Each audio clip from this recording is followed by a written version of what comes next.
Hi everybody, welcome back to Capricorn Radio and welcome to Capricorn TV live streaming today. And super excited to be back on the airwaves today. I've got my lovely co-host Heather with me. Heather, are you on the line? I'm here. It's great to Oh, be well, here, James. great to have you back, Heather. Here we are for another exciting show. We have Mary Joyce. I know we had a little bit of rescheduling for Mary, but I do want to give a little bit about Mary before I bring her on. She is waiting on the call.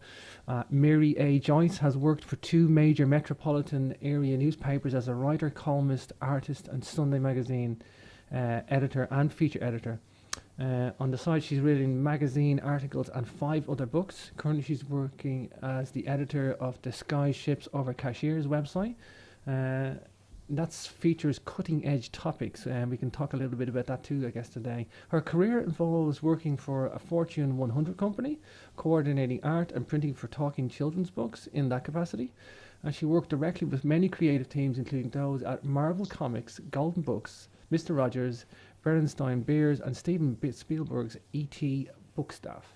Wow, if that wasn't a launch for a conversation, what if ever there was one? So, without further ado, hi Mary, great to see you. Great to have you on the show. It's great to have you here.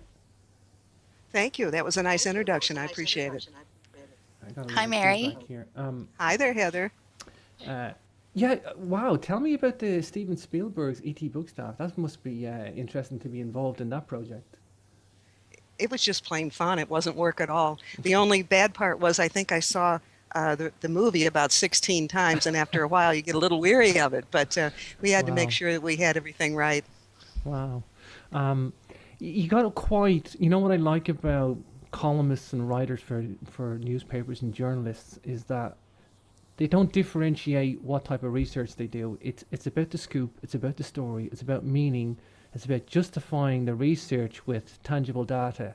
And I love guys like you, Mary. I mean, girls like you, I should say. But I love figures that are out there doing the research and you just not prejudiced to the research. I mean, I find, and maybe Heather will back this up, that you find people they want to be the historian or they want to be the archaeologist or the anthropologist, and it takes people like you, Mary, out there doing all the different research for, in a journalistic style, because this is the key element. Would you agree with that, guys?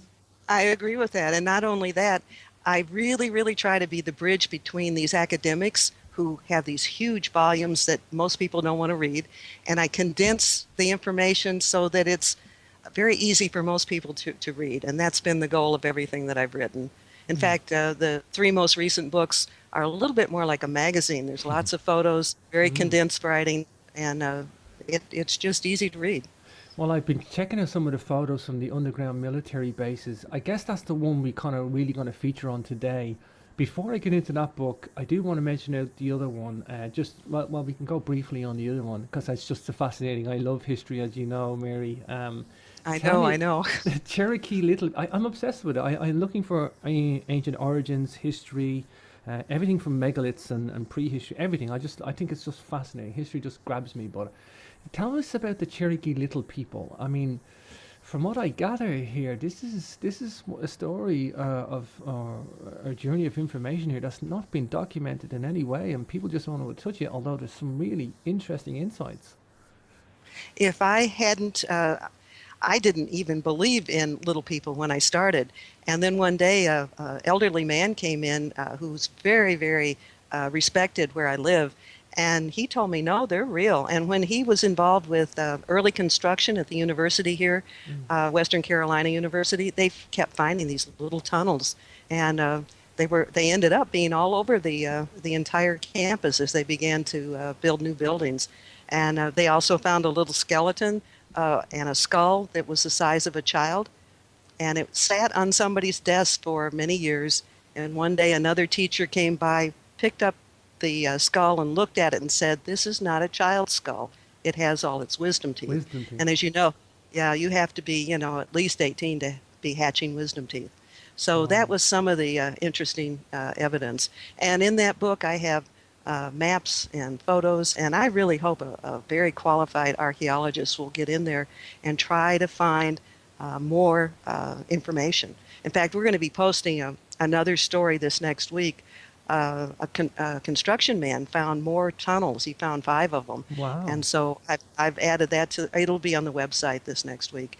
And again, the website is skyshipsovercashers.com, and it'll be at the top of the What's New list. Has anybody, like a dentist or a dental surgeon or even a medical person, looked at the skull in terms of the teeth, not necessarily skull, but in terms of the teeth? I mean, these are the people that we need to go to with this information, yes? Well, the problem is that academics are more concerned, apparently, about building their buildings than preserving the information. True. And so they want to keep this quiet. In fact, a couple of young students saw the head of security taking a box a little bit bigger than a shoebox off down to the RV camping trails, and he was going to rebury the bones that they had found in a construction project they were just working on. And so they rebury them, but they don't want their projects to be stopped. And regretfully, some of the best educational institutions are sitting on wonderful information, and they are also resistant to it. Incredible. I mean, this is information that doesn't just need to be uncovered or revealed. This needs to be documented and preserved. I mean, because this stuff is going to be scrubbed from the record if it's let, and I think that's the agenda, perhaps. And that's one of the reasons that is the reason I wrote the book. When I found that nobody else had written about it, I decided I better preserve it. And I ended up interviewing 11 different people, and 9 of them were people involved with construction projects on the university campus. Wow. And many of those have died now. I mean, there's very few left. Wow. Some of the original research was done in 2000, 2001, and I didn't put it into book form until 2014. So again, there's only just a few people left from the original witnesses. Didn't we have a little hominid as well turn up in, I think it was Indonesia? A little small hominid? Yeah. Yes. But before we get off on a different subject, let me tell you that one of the men brought me a medallion made out of stone that was about 1.25 inches in length. And it had what you would call a leprechaun face. And in the book, I have a photo of it, and right next to it, a profile of the leprechaun. And it is so similar. And this was washed up in 1940 during a very, very major flood in this area. And so much topsoil had been washed away that they found this. And some of the stories are that all the little people don't look alike. There's some that they said had red whiskers, and the one that looks like a leprechaun may have been one of those.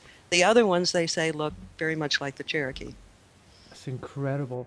You know, it's funny because I think about all sorts of evidence now. You know, we have this Egyptian god deity, Bez, who had this scrunched up little face, and Right, I've seen photos. you've seen photos, and he's in the British Museum. There's lots of different figureheads of him. I mean, he's not just one little picture somewhere. There's artifacts of him showing him, and he's strange. He has this like gnome-shaped face, or if you want to call that, he's like a little dwarf. But he was supposed to have some strange acoustic musical qualities, and even funny to say the leprechaun thing, because in our ancient Irish mythology there was this quote.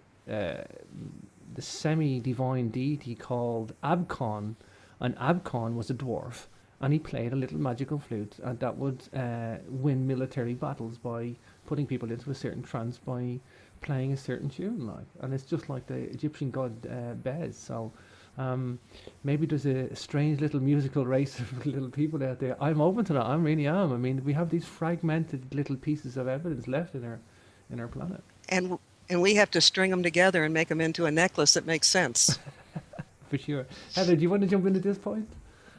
Yeah, I'm really curious about the tunnels that have been discovered, Mary. Is there any kind of way of dating them at this point, or do we have to wait for some kind of official archaeologist to come in and, accept the project to get some kind of dating done?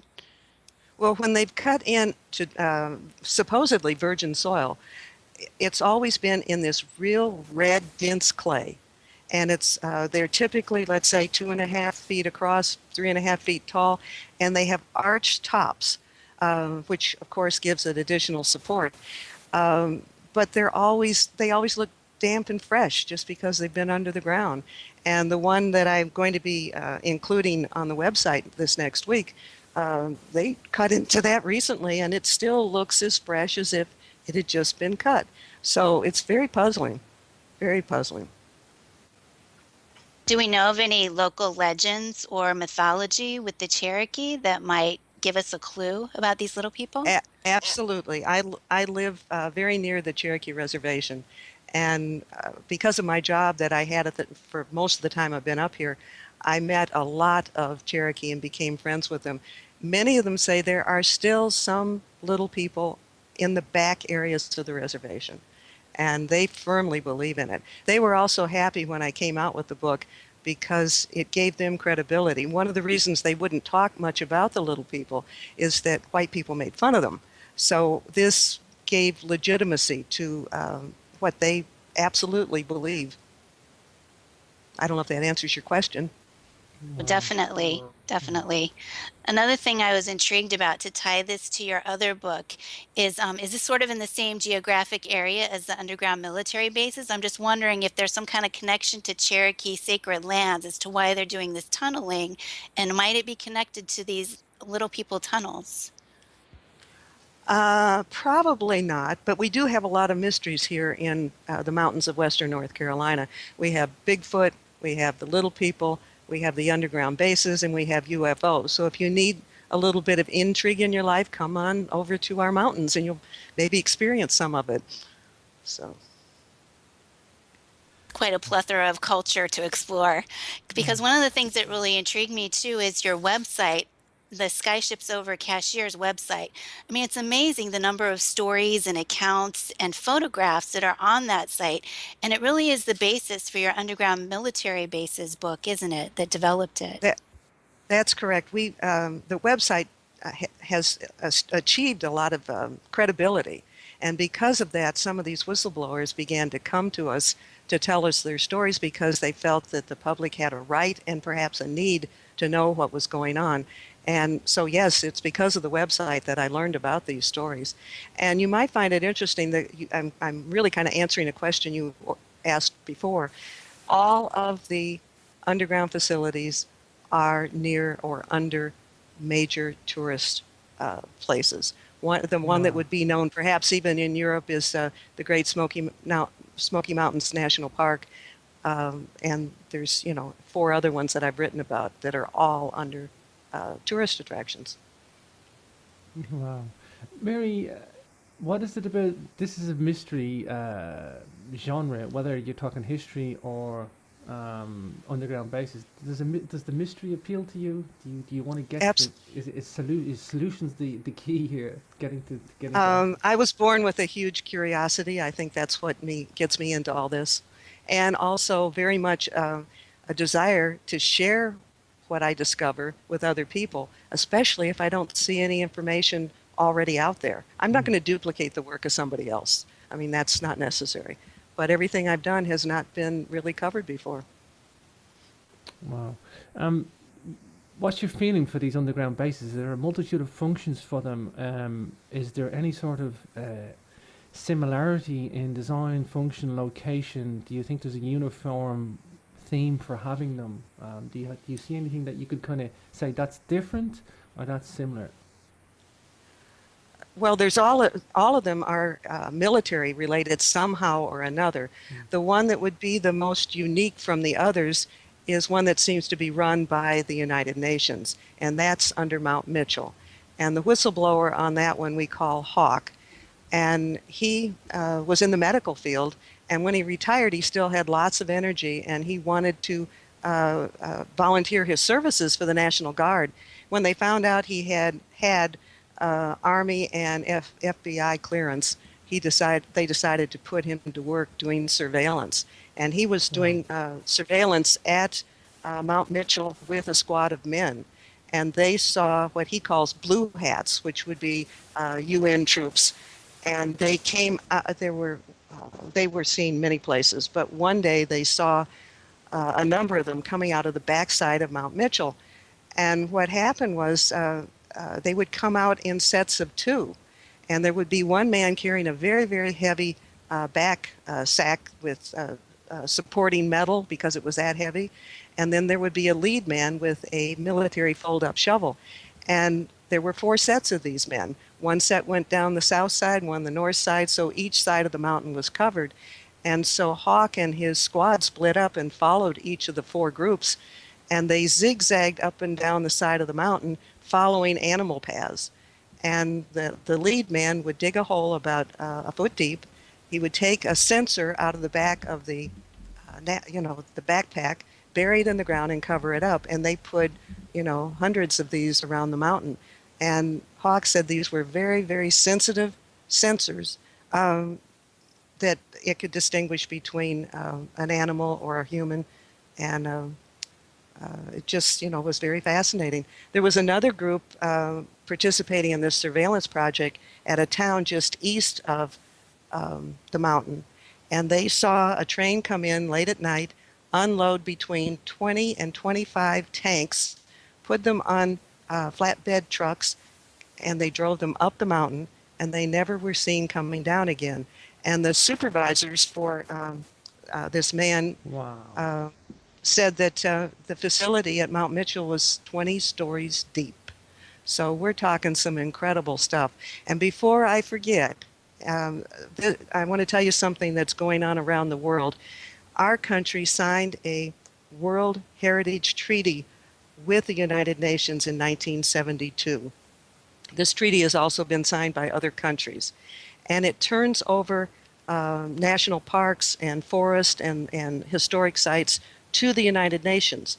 So even though the Smoky Mountain National Park is in our country, we no longer have the jurisdiction over it. And that is why people are seeing troops from Russia and Germany and many other countries in our, quote, our forest.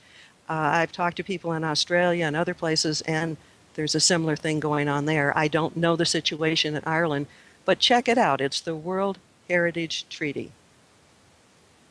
Mary, I did some work to try to help preserve the Hill of Tara in Ireland, actually. And at the time, we were going towards being a World Heritage Site, but there was a big controversy about it because some people in the group were divided about it, just for the very reason that you're mentioning of losing your ownership of your land. Right. And I personally think that we should, as a country, tear up that treaty, especially when I see what's going on around there. And to even make this more spooky, Hawk was part of another surveillance when they were watching an ISIS cell that's just to the northwest of Mount Mitchell. And to show you how well embedded the ISIS people are, the leader of the particular cell he was watching would go to church at one of the Christian churches in a nearby town. So it's quite intriguing. I think the whole thing's mind blowing. I think the level of infrastructure gone into these underground bases. I've had a couple of shows on this, funny enough. They came my way. I didn't seek out the shows. I think they're fascinating. I think the public is driving this research, Mary, in ways that, I mean, Google Earth and satellites, and I mean, the American military must be pulling their hairs out, what's left, trying to, make this all secret. The military is divided. The group that Hawk was a part of doesn't like what's going on with the UN at Mount Mitchell, for example, and that's why they were surveilling them. And he said there are many within our own military in the United States who are prepared to go against these foreigners if necessary, but that's why they're being surveilled. So there's division within our own government. Wow. The Daily Mail in the UK had an article recently of all American military bases, not just in America, but around the world, have them all documented from Google Earth.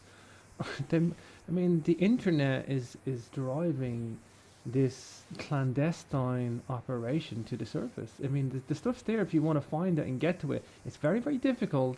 Yes, you need maybe some people to go out to some of these locations and at least support some photographs or something. There was one photograph, and I want to draw attention, Mary. It was this, and it was recently on the blog that you sent me. It was a clandestine bunker that was literally camouflaged, and you wouldn't even see it until you're upon it. Right. Now that was in Switzerland. Wow. And they're great photos. So those are a little bit closer to you if you ever want to check it out a little better. I will never be back in Switzerland ever again because of the price of the country. Ever. Oh, Period. okay. All right. I was there recently for an interview this year with Eric von Daniken, and it was £180 for a train. That's like about $300 just to get a train like 50 miles. Oh, well, that's pretty outrageous. Yeah. It really is. It's like, but setting that aside, But beautiful country. let me say something else about Google. I have discovered some really very interesting things by exploring through Google. At the same time, back in 2010, I had a Google picture of a hexagon structure near this Mount Mitchell, and had photos of it, did a story of it. And then when I wanted to update the information, Blacked out. I went back to try to find it, and it's airbrushed out. Airbrushed out. And I found this funny, but the road closest to the place is called East, this is an important name, East Wart Wilson Road. And that was even taken off the Google map, at least at most levels. So I found a landmark that I could remember and started zooming in, and I finally found the road again. When I hit on it, it said, one time it would come up Walmart stores, and another time it came up and gave you a wart removal product. So What? though Google can Play games. though Google can be very helpful, it can also be very deceptive, and you have to realize that also. I know a similar case that happened to me. I can't even say it on air because I've already lost 2 YouTube channels with 3,000 subscribers each. I've had the stories suppressed. I've had to remove the videos because it's just hurting me financially and it's hurting my statistics and stuff. But there was a place in Kazakhstan, and it was airbrushed out. I watched it literally over a 3-day period being airbrushed out. And it wasn't airbrushing out the object, it was airbrushing something out that I drew attention to across the water at an airfield. So whatever was on the Right. grass, it was literally it looked like it was brown soil, but it was patches and squares that were being airbrushed out. Oh yeah, that's real common. It's common, yeah. Though again, on the positive side, we have a section on the Skyships Over Cashers website called I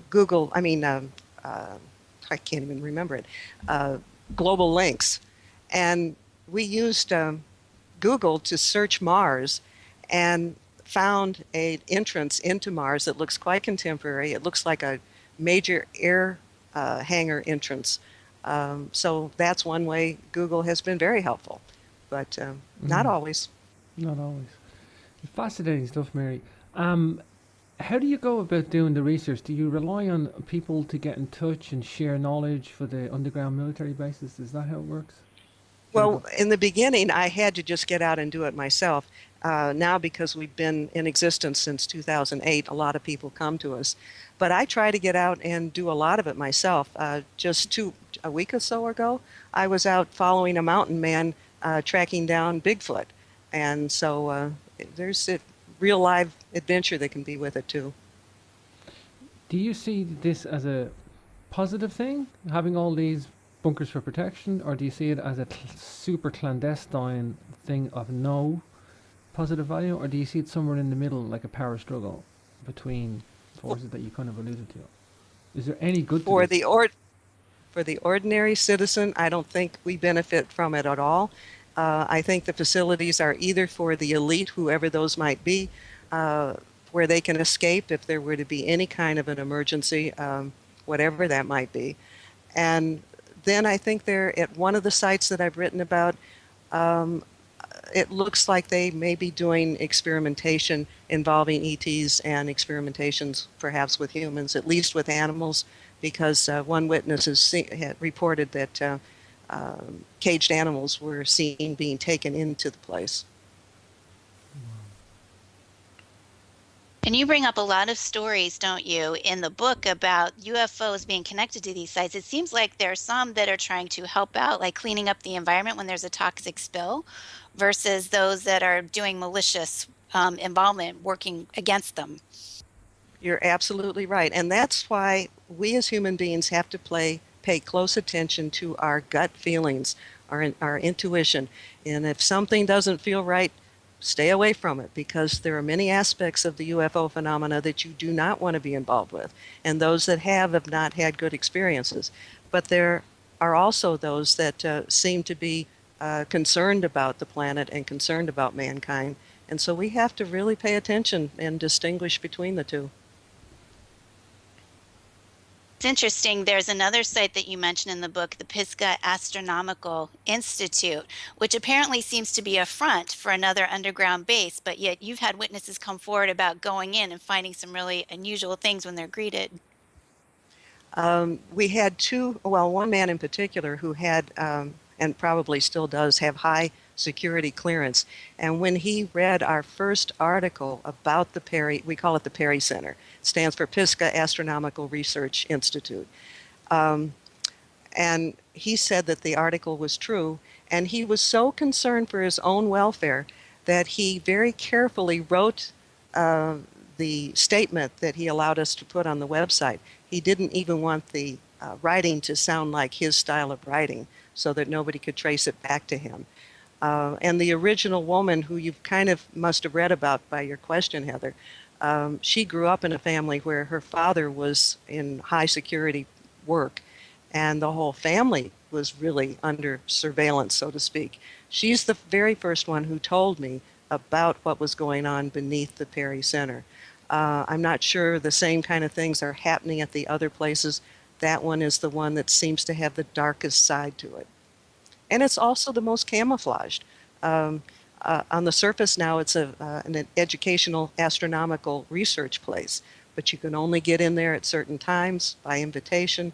Some of the Air Force, former Air Force people who have surveilled it have sometimes seen people in SWAT uniforms guarding the gate. At other times you can go right in. It's a very complicated place. And the reason that's probably the first one that seems to have been built in this area is because that was a monitoring station during the Cold War. And then it was, it transformed after that. And that one is 6 stories beneath the ground. Oh, wow. In terms of the locals recording these underground sounds, like they're hearing voices and tunneling and mechanical noises, how long has that been going on? Since the Cold War? Or is this more recently that this has been happening? This would be more recent. This is more recent. All the reports where I've written about sounds and vibrational sounds and mechanical sounds beneath the ground have all been since 2009, actually. So I don't know if the two of you have ever seen photos of these giant underground boring machines. They're bigger than a train and big and round, and they can go through like 7 miles in a day. And some of the people have felt vibrations and heard sounds for a period of time, and then it stops. And that may very well be because this is going beneath them, and after it moves on, they don't have it anymore. And over the years, I've heard several reports like that. I had Dr. Richard Souder on, and we had a great discussion about underground bases, and I know he pioneered some research too in this field. I guess one of the fascinating things I find out as an engineer is that, like you just alluded to, that these boring machines, these incredibly intense, tungsten carbide drill heads that go through with a cylinder. They may actually melt it. Even laser melting it, yeah. It goes in like a cylindrical core and just cores out this, and it comes out the other end, and they like you say, we're talking like a rail system maybe linking these up. That's what people say. There's an internal underground rail system linking these bases to each other. Well, the one of the photos that I have in the book shows a railway track right next to this big boring machine. So if any of your listeners would like to see what one looks like, there is one in the book. And maybe I should mention the title of the book. It's called Underground Military Bases Hidden in North Carolina Mountains. And probably you can find it just by doing the first 3 words, Underground Military Bases. Yeah, if you search Mary Joyce on Amazon, you'll get it too. So Mary Joyce. Thank you, Heather. Thank you. Wow. I didn't even think to do that myself. Aren't I dumb? The thing for me. There you go. Wow. Awesome.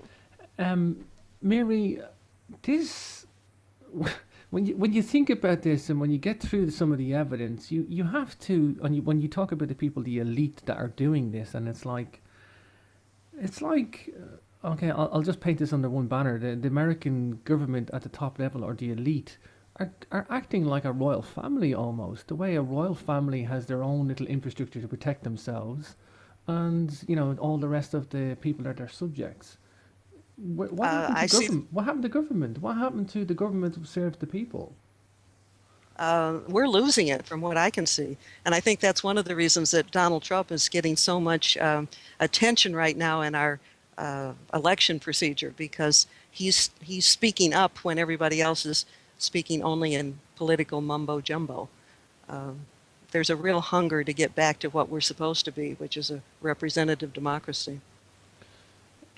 Yeah, I got issues, See, I don't, and I say this a few times on a few shows that people in Ireland are known to be patriotic, but you can be patriotic to your country and your land and the physical stuff, and still dislike your government.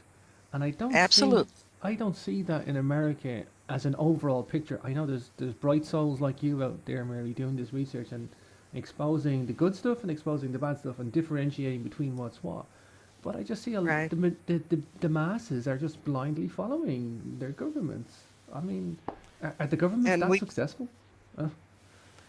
Uh, It's a real problem, and it's going to be interesting to see if that gets changed at all in our next election. I really don't know. So no.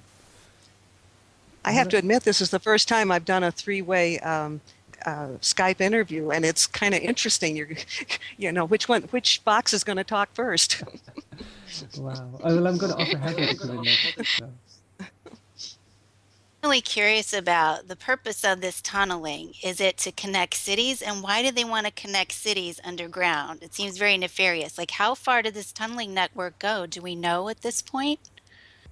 My guess would be that the tunnels are connecting these underground facilities. Um, And as far as the earliest one that we have found, which is now so out of date that they open it to the public, but the first underground facility for the government elite was underneath a hotel right on the border of Virginia and West Virginia. And, a wall would just open. I think it's called the Greenbrier. And, you can now take a tour of it. And if they're showing us what was existing many years ago, just imagine how much more sophisticated it must be now. But as far as the tunnels, I think they connect those facilities more than connecting the cities. Wow, it's really fascinating to me because I used to live in Virginia for a time after I moved back from England. And you've got all those military bases on the East Coast there in Virginia. And I didn't live that far from the border of North Carolina. So this is like an eye opener for me. Oh, you're really close then. It's not that far from Virginia at all from here. So come Right, on down and right. check out our mountains. Well, I don't live there anymore. I live in Pennsylvania, but I was down there recently. So now the next time I go down, I'll have to check it out. Alrighty. Wow. I'm curious about the supply network. I mean, like you said, one of these places has a 10-story facility. I mean, There's one with a 6 and one with a 20 that I've been told. The other ones I do not know how deep they are. um, Um, I but mean, the one I've learned about rather recently is the one under the Smoky Mountain National Park, and our key whistleblower for that story actually got photos, and his stories get quite interesting. But he repeatedly saw big helicopters dropping major equipment into the park where you can't reach it by plane or by car. Um, so that's how a lot of it's being done. They're airdropping it. He's seen big giant ospreys and sky cranes, and that's how they seem to be building the place. wow. What about food supplies? If these bunkers are, let's say there's a cataclysm, let's say there's a war, nuclear, whatever. Let's say these bunkers are called into play. I mean, what's their lifespan down there? How long can these guys live or stay down there? And maybe just talk about as in a food supply or water. They have electricity, they have food and water, transportation systems. I do not know how long, but I assume it's quite a long period of time.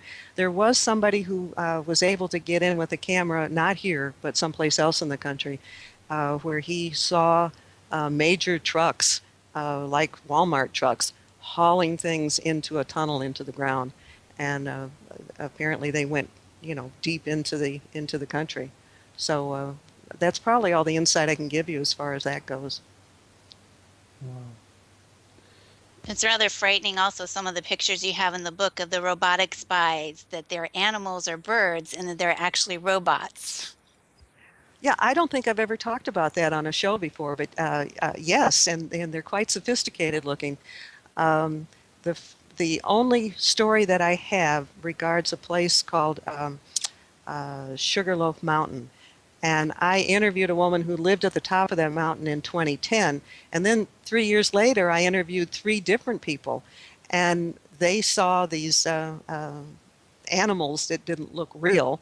And I did a lot of research into it. And that's a fairly common way to disguise cameras at the very least. Wow.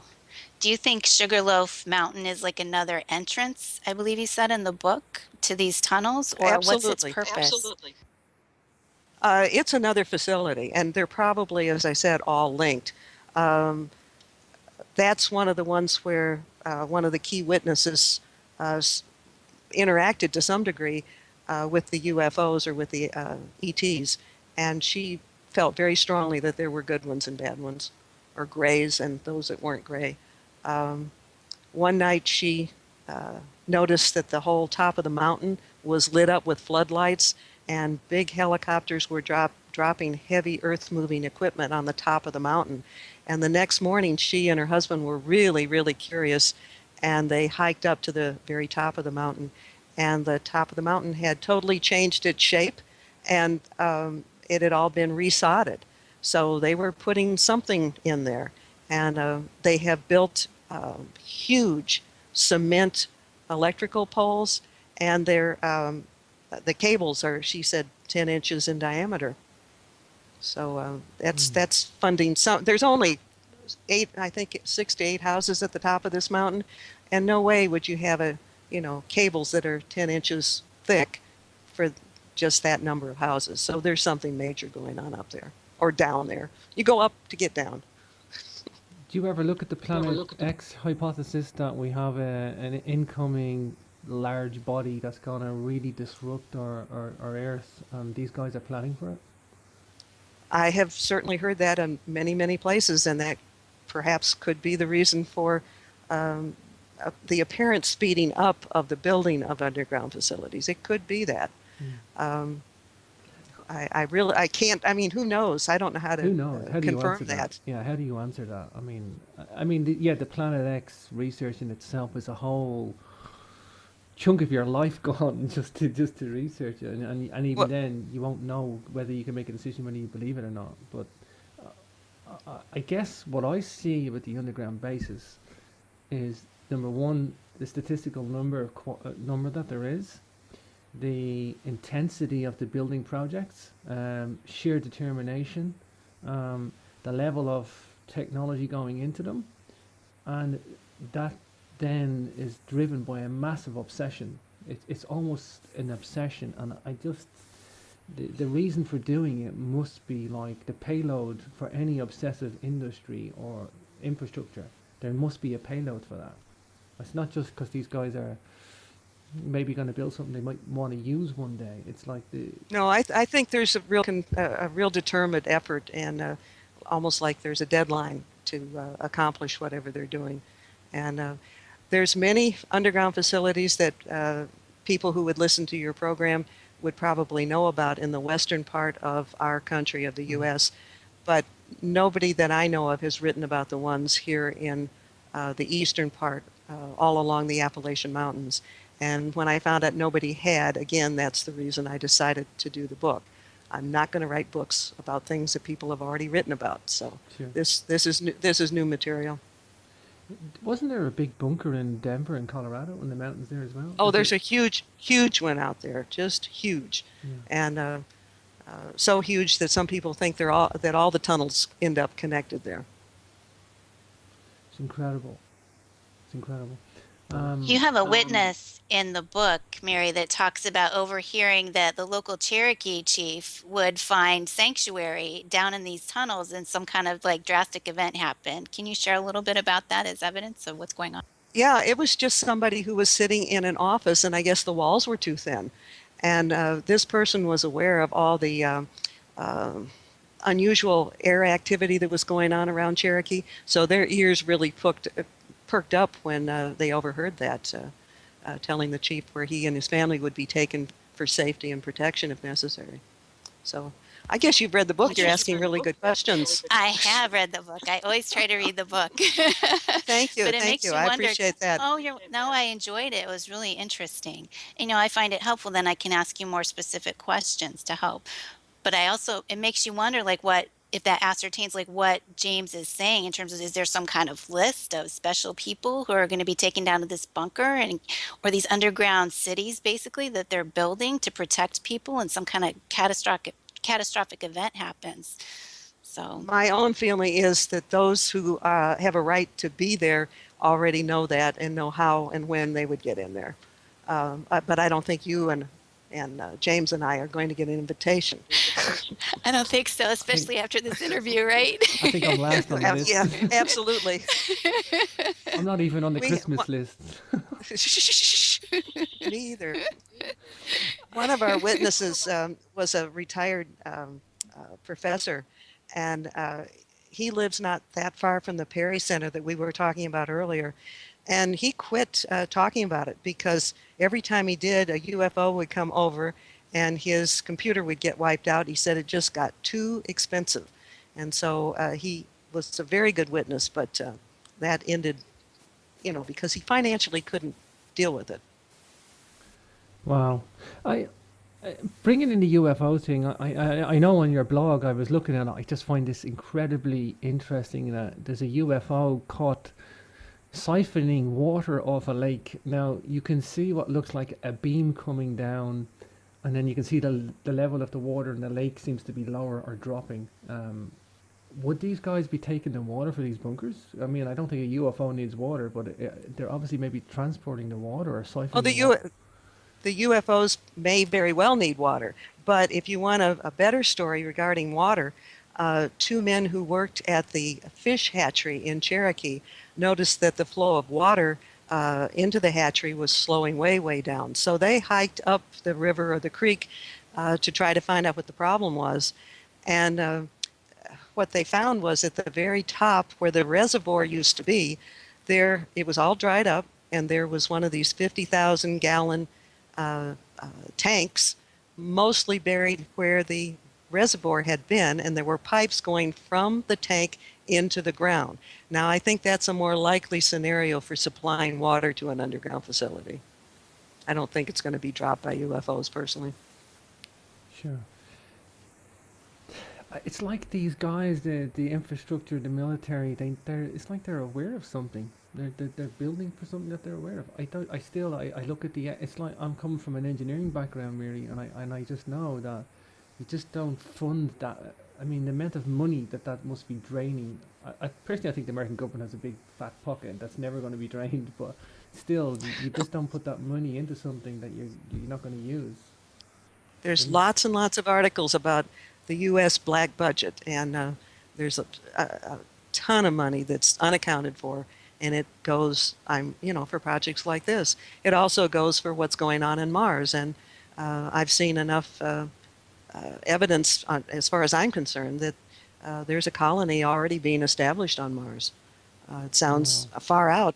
In fact, if people Not are really. interested in this, go to the website, and at the very top of the listing for what's new, there's an article we just posted this past week. Again, another whistleblower came forward, and it's about the establishment of a facility on Mars. It's not that big a deal now. Well, it is, but it's not what. I mean, I'm open to it. I mean, I think people are past the moon thing. It doesn't matter if there's something on the moon or something on Mars. It's off Earth. It doesn't really matter. And I think, yeah, I mean, why not? I mean, if these guys have help from UFOs, which I think they are, They definitely could They've be something learned. else. They've learned a lot. They've learned a lot. No doubt about it. Do you want to speculate perhaps why there would be some sort of an affiliation between UFOs and military? Is there a trade of information or goods or? Oh, there's absolutely a trade of information, and anybody who jumps into the pool and starts doing the, swimming in those waters, they're going to find a lot of support for that. But I, beyond that, it would just be speculation on my part. My guess wouldn't be any better than, anybody else's. In your research, Mary, are you finding a lot of corollaries between what's going on in North Carolina to other certain geographic centers, like other parallel patterns that you're seeing? Um, well, for many years now, I've heard about things that are going on in the western part of the United States. Um, but like I said earlier, I didn't see anything being revealed about what's going on here in these mountains, and that's why I wrote the book. But I think it's a similar thing, just in a different location. This is kind of an odd comment to point out, but my husband actually is investigating the binary code that Jim Penniston downloaded from his UFO experience in Rendlesham Forest in the 1980s in England. Wonderful. And yeah, and there's a really weird parallel. I don't know if you want to look into this or not, but you mentioned like Christmas trees in an area nearby. I think is it near the Perry site where there's a Christmas Correct. tree farm? Correct. And there's also a similar kind of forested area in Rendlesham Forest, like the Christmas tree. Like I'm not sure if they're used as Christmas trees, but the comparison has been made. So I was just curious, is there some kind of corollary there with heavily forested areas and UFOs? And oftentimes we hear, of things of UFOs dropping down within forests to be shielded or hidden. But I'm just curious because that's also a military base. So I'm wondering if there's some kind of corollary there geographically. I would say yes, and I'll mention specifically about the Sugarloaf Mountain facility. It's next to the Chimney Rock State Park, and in recent years they've expanded the park in the direction of this mountain, so it becomes an increased buffer zone. So people can't build on that land, and it's just an insulation. And I think that that's done at all of the ones that I've written about. And again, I've focused on 5 of them here in North Carolina. Wow.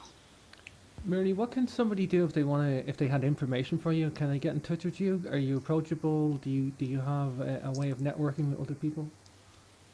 Absolutely. If people can just remember the name of the website, it's skyshipsovercachers.com. And up at the top, there's a way to report sightings, Oh, wow. and also the way that you could reach me, and I'd be happy to follow through on anything that I receive, or try to follow through. I shouldn't promise more than I can deliver. What do you? I know, and from the blog and the website, it looks fascinating. And this is, I could spend like weeks at this stuff, and I've been enjoying the blog updates coming through on email as well. I'm like, I'm stunned by some of the stuff, Mary. I really am, and I think it's important. Do you focus on any particular area at the moment? I know we're talking about the book today, underground military bases, but is there anything that you think is important for people to get woken up about? I mean, the military bases probably is a good thing, I think. Well, we probably have touched on enough of that so that people at least have an idea of what the book is about. There is a section, again, called Global Links, and somebody from the Netherlands put us on to some fascinating photos. And back in 2013, you'll have to go into the archives of the Global Links section, there are photos of humongous planet-sized UFOs around the sun that occasionally will be seen there. And this man from the Netherlands took those and he cleaned them up so you could see them better. And the shapes and the sizes are just incredible. Some of them look more on the order of a giant cruise ship, because you can see different mechanical levels, and it's not just your round ball or the something simple. And at one point, we had compared the size of these two our planets, and many of them are bigger than Pluto. I mean, bigger than Jupiter, which is our largest planet. Makes the Earth look like a dwarf. So there's some big ones Wow. out there, and I think people would find those very interesting. I'm Go on to the I'm on there. you're on the page. I'm on there Okay, right now. go Yeah, to it's very easy to find. all right, Go to the website, hit global links, and then you can search the archives by year. It's quite easy to right, find. and This is then just incredible, Mary. scroll down and look through the pictures. But I find that fascinating. My current project I'm Wow. waiting to really fly is a recent Bigfoot story. And if people want to read that, it's in the ET and Bigfoot section again on the home page, and just click on it. And the story is called Valley of the Bigfoot and the Little Alien Dude. And we've got a wonderful hair sample. With it's a big gob of hair that's without being stretched out is about 7 inches across. And we put a picture of that on the website. And somebody from California contacted us and was so convinced it looked like real, genuine Bigfoot hair that he volunteered to have it analyzed or paid to have it analyzed. Wow. So we're waiting for DNA results on that one. Wow. And I don't know what we'll get, but we're waiting to see if it might be provable.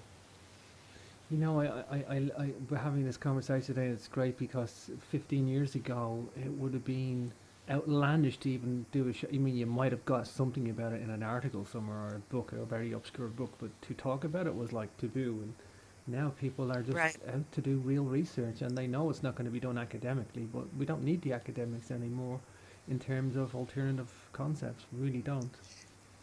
And people keep saying they're waiting for the government to disclose the truth about UFOs. I'm sorry, they're probably never going to do it unless they land where it's undeniable. And the truth is coming out through the internet. So I think it's real important that we maintain the integrity of the internet and don't let the other forces begin to control it and filter it. Yeah, if they could shut the internet down, they would, but they can't. So the only thing they can do is try and manipulate and control it. At least put a brake on the amount of truth coming out. I think that's the best way to describe it. There's going to be a slowing of the truth coming out, or they'll slow it as much as they can. But I don't think they can stop Right? it. No, I don't think so either. So, Um, but one of the other books that I did in the end of 2013 is Tangible Evidence of Jesus Left Behind for Us to Find. And James, I think you would find it interesting. I get into some of the stuff that goes right into England involving Joseph of Arimathea, who was actually the great uncle of Jesus. he And went to Cornwall. Did he go to Cornwall and yeah, as a he single? went to that whole southwestern part of England. Yeah. And there's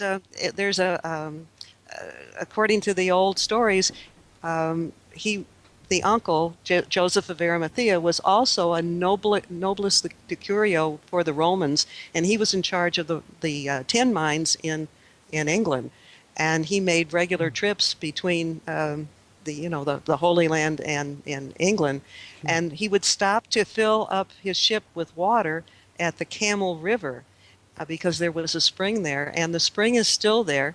It is now, it was covered as a little tiny stone chapel, and it's buried literally in a golf course. So there's this cutout hole in the fairway someplace on the St.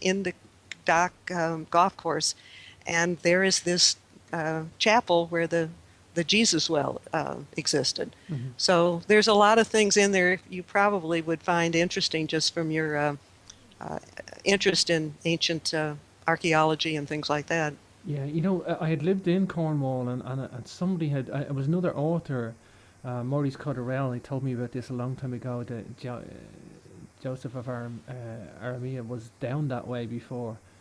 So I have heard a snippet of that before. That looks really fascinating. Is that published at the moment or just coming out?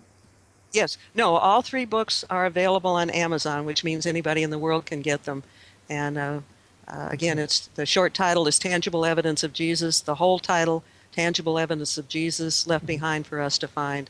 And Wow. I try to be the link between the scientist and the archaeologist and the rest of us who would rather have our spoonfuls in spoonfuls rather than, big platefuls at one time. Well, Mary, I honestly, truly mean, I think you're doing a great job of that, and I think you have to do what you do. Is you need a foot in both worlds, and it's great because we have that bridge and people like yourself.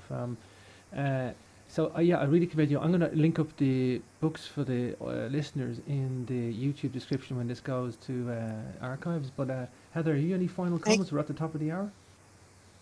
I just want to thank you, Mary. thank, You're doing great work. And, I'm an academic. I work as a professor as my day job. So I completely understand. But yet I write about esoteric, spiritual, historical stuff that's revisionist. So I completely understand the path that you've taken. And I applaud that. I really appreciate that. But looking forward, we talked about a lot of covert, hidden things. What kind of solution would you suggest to our listeners, the average person out there, in dealing with a lot of these covert operations that are going on? What can we, the average person, do?